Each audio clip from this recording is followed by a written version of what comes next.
Let's just bring in Christa Rottensteiner, the Chief of Mission at the UN's International Organization for Migration. Christa, thanks so much for joining us here on the program. I mean, those images of small children, a baby being passed into, this boat that frankly people are using shoes to get the water out of.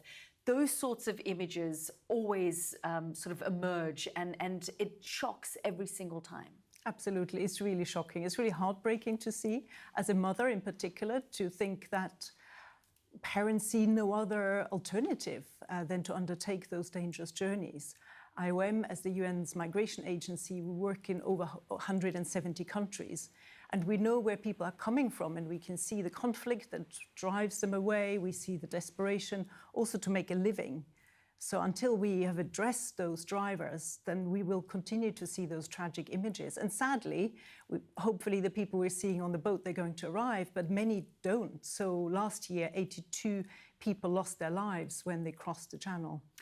And it's only every now and then that we see when there's been a big day or the weather is better and we see a high number of people making the crossing and trying to make their way to Dover. But frankly, people take that risk almost on a daily basis, don't they? They put their lives in the hands of people smugglers to try and get to a better place. Yes, and it's very long journeys. People cross deserts, they cross the seas, all to escape a conflict, to escape also environmental degradation, which we increasingly see as a problem.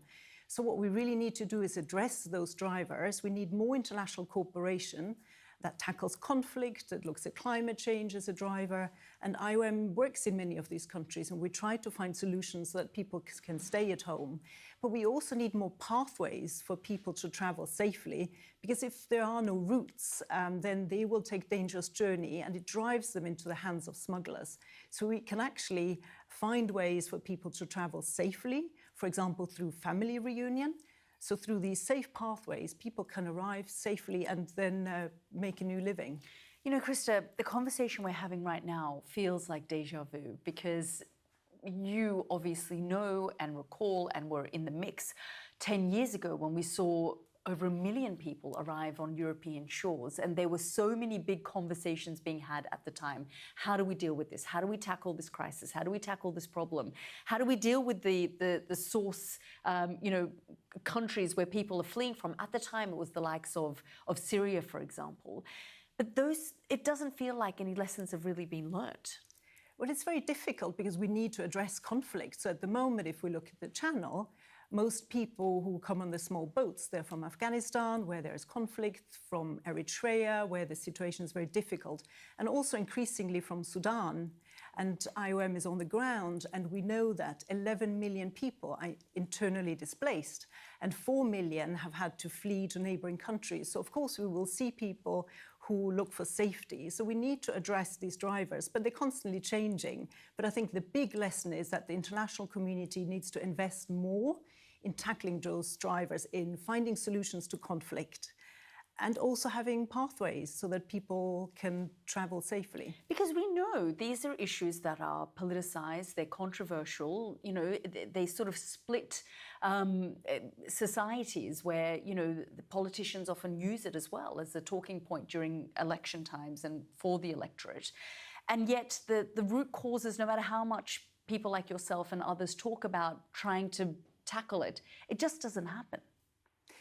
I think it is very difficult because it is a complex issue. People travel in many different ways, but I think the real crisis is that people feel compelled to undertake those dangerous journeys. But what we also don't hear often about is that most migration is safe and regular. It's just when it isn't, it makes the headlines. So I think we should put it in perspective. But still, irregular migration is dangerous and it drives tragedies, and that's what we need to tackle. But it is challenging. There are no easy solutions. We need to look at the drivers, but then also we need to support host countries better. Most people who flee a conflict or a difficult situation stay very close to their home. So if we support those neighboring countries better, it's easier for them to stay there rather than travel on even more dangerous onward journeys. I mean, there are systems, in terms of the UNHCR and, seeking asylum legally. However, because these systems are actually not equipped for the volume of people, that is why people resort to these other options as well. Exactly. And often people use the asylum route even though they might not need it. So a lot of people, of course, need it because they come from countries and they need protection. But some people see no other option, and they are coming for economic reasons. So if we have pathways for them to travel safely and also to fill some of the gaps that we see in the labour market across Europe, so companies are struggling to fill their vacancies. If they can make the most of the young population in other countries, then that helps everyone. It's a real win. And that's when migration is at its best, when it helps the countries of origin, when it supports migrants, and it helps the countries of destination. Christa Rottensteiner from IOM, thank you so much for joining us. Thank you.